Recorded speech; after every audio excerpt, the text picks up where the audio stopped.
Welcome to a deep dive Okay. into a book that might just shake up how you view your place in the universe. Oh, wow. We're exploring Nikos Kazantzakis' Ascetica, a work that delves into some seriously big questions about life, death, and our purpose. Right. It's a dense read, but we're here to break it down Sure. and extract some truly mind-blowing insights. Okay. You ready for this? Absolutely. Okay. Kazantzakis lays out what he calls an ascetic journey, a path of spiritual exercises designed to help us confront these big questions head-on. Okay. It's a journey with 4 distinct stages, and the first one is all about preparation. Preparation. Yeah. That sounds almost strategic. Right. Like we're gearing up for a philosophical marathon. You could say that Kazantzakis starts by asking us to confront something pretty fundamental, Yeah. the limits of our own minds. Okay. He argues that we can only ever perceive phenomena, the appearances of things, and not their true essence. It's a bit like Plato's allegory of the cave, Okay. where we're all prisoners staring at shadows on the wall, mistaking them for reality. So we're trapped in a world of appearances. Yeah, That's a pretty humbling thought, isn't it? it is. Yeah. And Kazantzakis really drives this point home with a striking phrase. Okay. The curtain is the picture.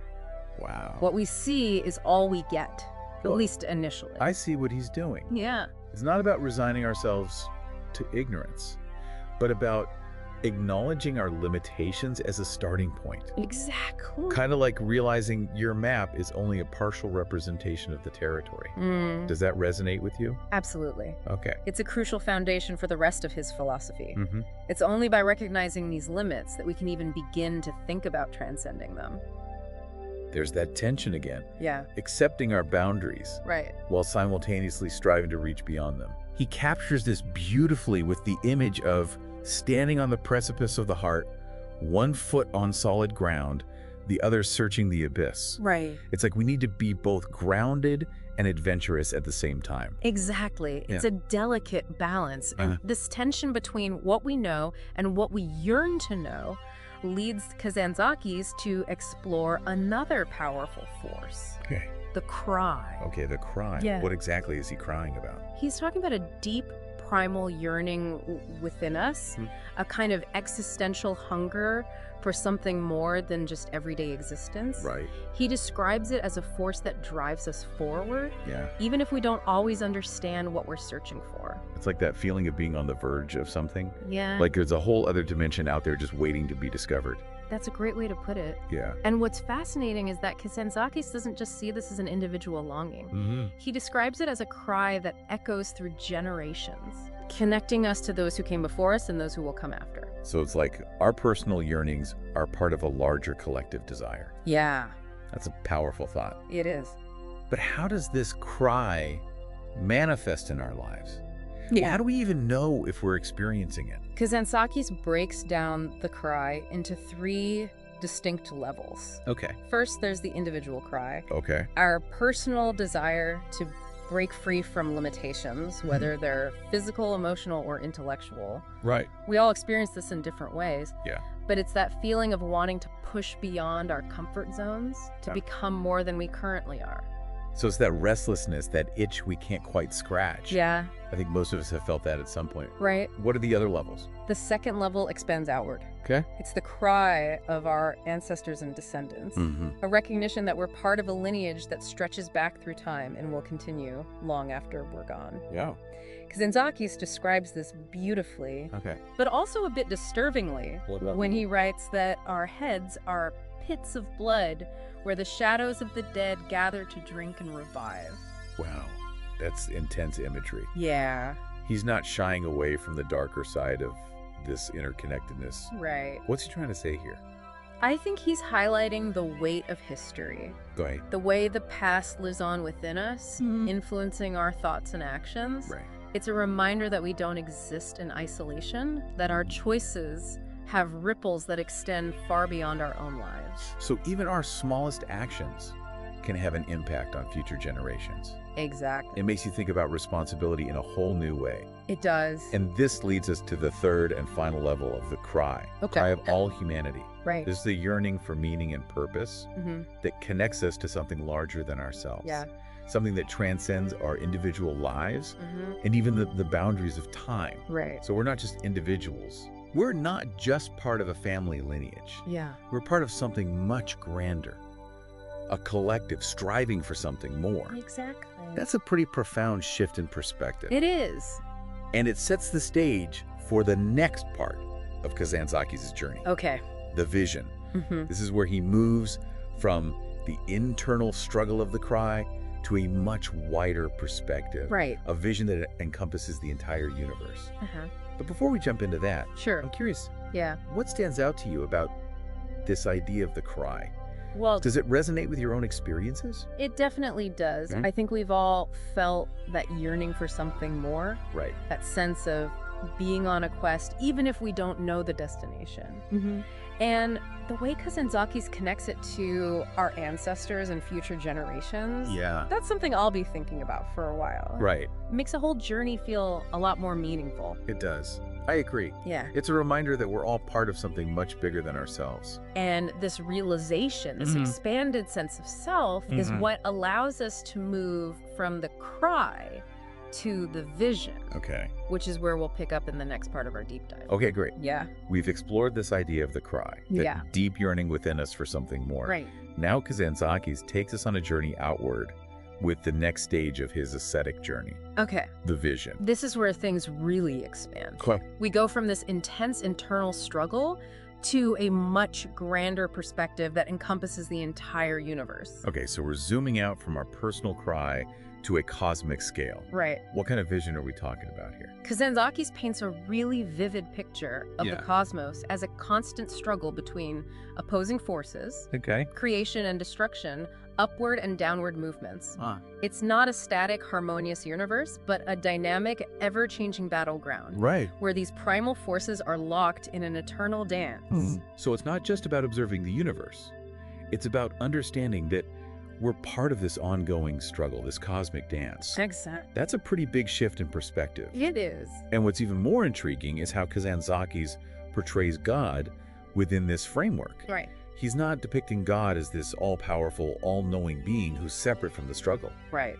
Instead, he presents God as another traveler on this journey, Yeah. a force that's also struggling to overcome limitations. That's a good way to put it. That's a pretty radical departure from traditional religious views. Uh-huh. It's almost like God is our companion on this journey, not some distant, detached overseer. Exactly. And I think that's a key point here. Mm-hmm. We're not just pawns in some divine game. Yeah. We're active participants in this cosmic struggle. Right. Our efforts matter. Our choices have an impact. Absolutely. So we're not just spectators, we're co-creators. Yeah.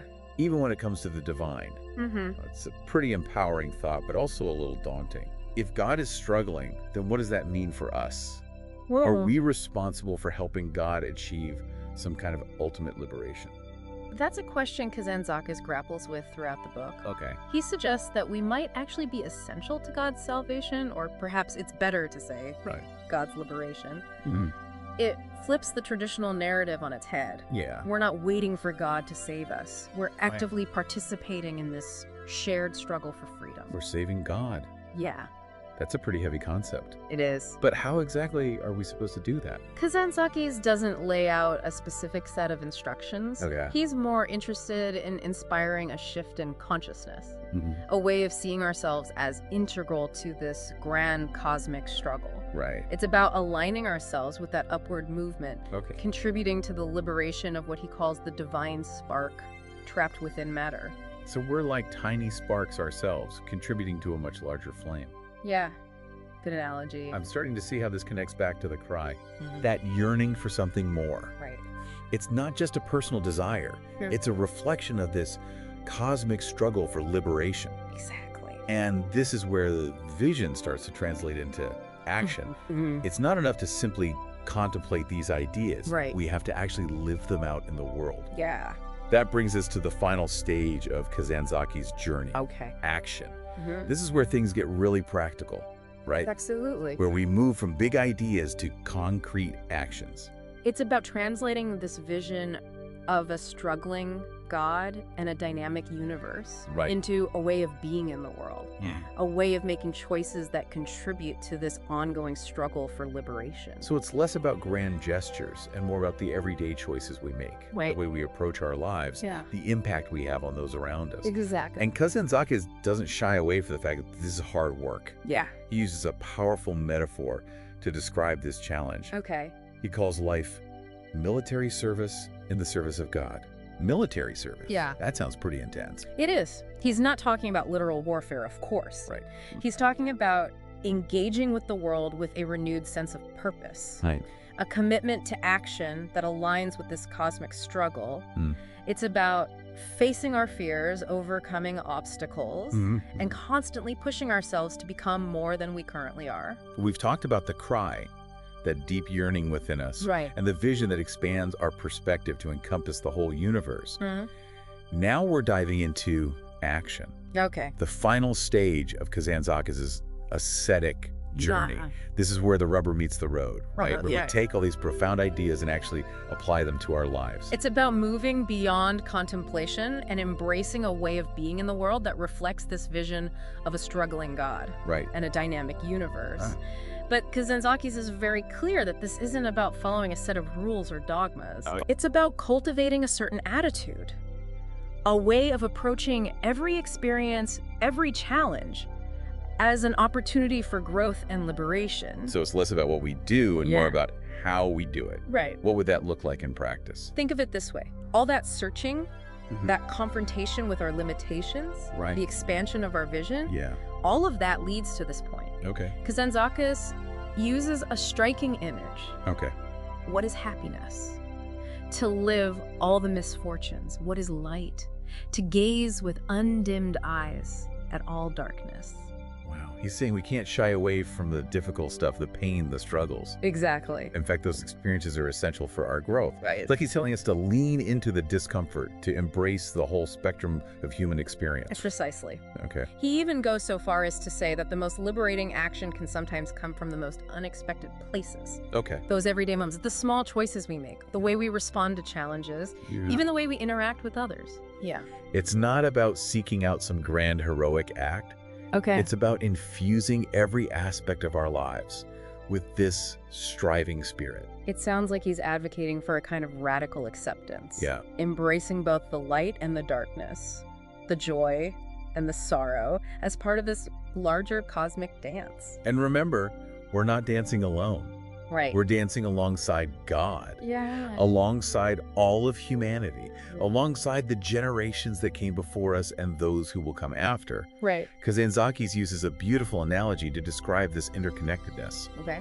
He compares each of us to a letter, a syllable, a word in the gigantic Odyssey. We're all contributing to this epic story, even if we only have a small part to play. Right. And that's a powerful thought. It is. It makes our individual efforts feel much more meaningful, much more connected to something larger than ourselves. Exactly. It's Yeah. not about seeking a final destination or a fixed outcome. It's about participating in this endless dance of creation and destruction, knowing that our actions, our choices, have ripples that extend far beyond our individual lifespans. So even in death, our striding continues. Yeah. It's like we're adding our own unique verse to this ongoing cosmic poem. That's a great way to put it. It's a beautiful but also challenging way to think about life and death. It is. Kazantzakis doesn't offer easy answers or simple solutions. Right. He leaves us with a powerful image in the closing lines of Ascetica. Okay. He writes that we are all riding through life, pale, hungry, rebellious, alongside God engaged in this constant cosmic conversation. Pale, hungry, rebellious. Yeah. Those words really capture the spirit of Kazantzakis' philosophy. It's a call to embrace the struggle, Yeah. to never stop questioning, to never lose that sense of wonder and curiosity. And to never forget that we're not alone on this journey. We have each other. We have the generations that came before us, and we have that divine spark within us, urging us forward, always striving for something more. So as we wrap up this deep dive into Ascetica, we invite you, our listener, to consider what this vision of a struggling God of a life lived as a constant striving for liberation means to you. Yeah. How does it change the way you view your own actions, your purpose, your place in this vast and incredible universe? Let this be the spark that ignites your own personal journey. Thank you for joining us on the deep dive. Until next time, Keep questioning, keep striving, and keep that cosmic conversation going.